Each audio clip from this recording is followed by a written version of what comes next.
Hello friends and welcome back to a new video. So DaVinci Resolve 19 is here and I'm gonna share with you my favorite tool in DaVinci Resolve 19 and why this is important for me personally. Let's go.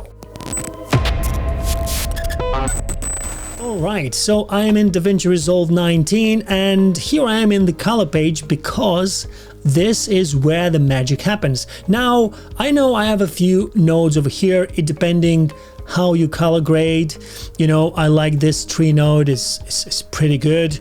It works for me. And this is a short clip I shot recently with my Canon R5C. It's shot in Canon Log 3. I shot it in 120 frames per second. I slow it down.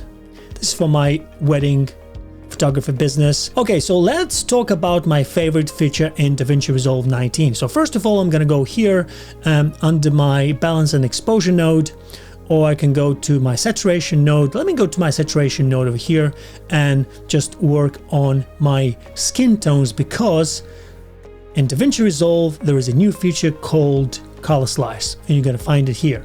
If you go to color and you're gonna go here, you will find it, color slice. Go here and now you can actually adjust individual colors like red, yellow, green, cyan, blue, magenta, and finally skin tone here. It's so easy because now you don't need to go and do, you know, a lot of work and getting the skin tones right. Now you go over here, you see, and now you can straight away change the hue of your skin with this slide over here. Can you see the skin gets yellow? And if I look here on my waveform, I can see where my skin tones is sitting. Okay, now I'm gonna go here and go a little bit, you see, go a little bit towards the red hue. So if I go now, I can actually go and reset all this, and here's my skin. I mean, it sits pretty perfectly there. But if I want to go and put a bit more intensity on the skin, I go here and you see it's only the skin is changing. Okay, if I go now and zoom out a little bit, okay, and then reset, I'm gonna go and have it a little bit more towards the reddish. You see, it's only the skin tone is changing, not even this yellow wooden table, because it's so close to the skin tones, but it doesn't change. It's quite incredible. But if I go now to yellow, look what's happening to this table over here. I'm gonna go and drag it to the right towards the blue, and look at the table. It changes color, but the skin tones remains the same. I'm gonna go again with the hue, and this is green. Actually, I'm gonna go to yellow, and I'm gonna go and put it back. I'm gonna go and reset it. I'm going to reset, and you see it went back to the initial color. But if I'm gonna go now and do a bit more reddish, you see the table becomes a bit more towards the red. If I'm gonna go in full screen, I'm gonna play it, here it is. And even now it's so easy. Now you can go and get this colors. This is fantastic. You know, I'm gonna go back now and reset it, and if I'm gonna go to have my density of and depth the colors, I can go and do that, and you're gonna change all of them together. Quite incredible. And then the density, and look at the waveform there. When I go to density, it goes down. If I go density minus, it brightens up the image.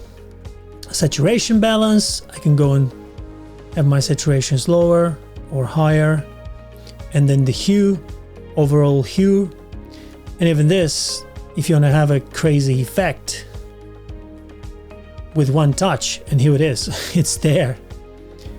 I'm gonna go and put it all, and here is the global reset button. I'm gonna go and put it all back as it was. So go and play around the color slice, but I think it's actually genius how they did that. But for me personally, why I like it is because of the skin tones. I can go here and just affect the skin tones, have it a bit more reddish, just like this. See, it's quite remarkable. And if I go here with the highlight mode, I can see what is changing. There's another highlight mode here. You can see, you can go on the skin tone. You can see how is it changing, you see? You get the color there. It gets a bit reddish, as you can see. Go a bit more. It's a little bit exaggerated. I'm gonna reset it again. But you see, this helps to make small adjustments on the skin tones. Maybe I want to have this red, not that red. I'm gonna go and actually move it towards the blue, and you see it's less intense now, the red. Can you look here? And if I'm gonna go now, zoom in a little bit, and I'm gonna go and reset this, boom. You see, it doesn't affect other colors, it affects only this red in the shot. Pretty good. And that's all. Thanks so much for watching. I hope you got some value out of this video. I hope you liked it, and if you did, please give it a thumbs up, consider subscribing, and leave me a comment below and let me know what you think about this video. And I'll catch you guys in the next one. Take care of yourself and happy creation. Cheers. Bye bye.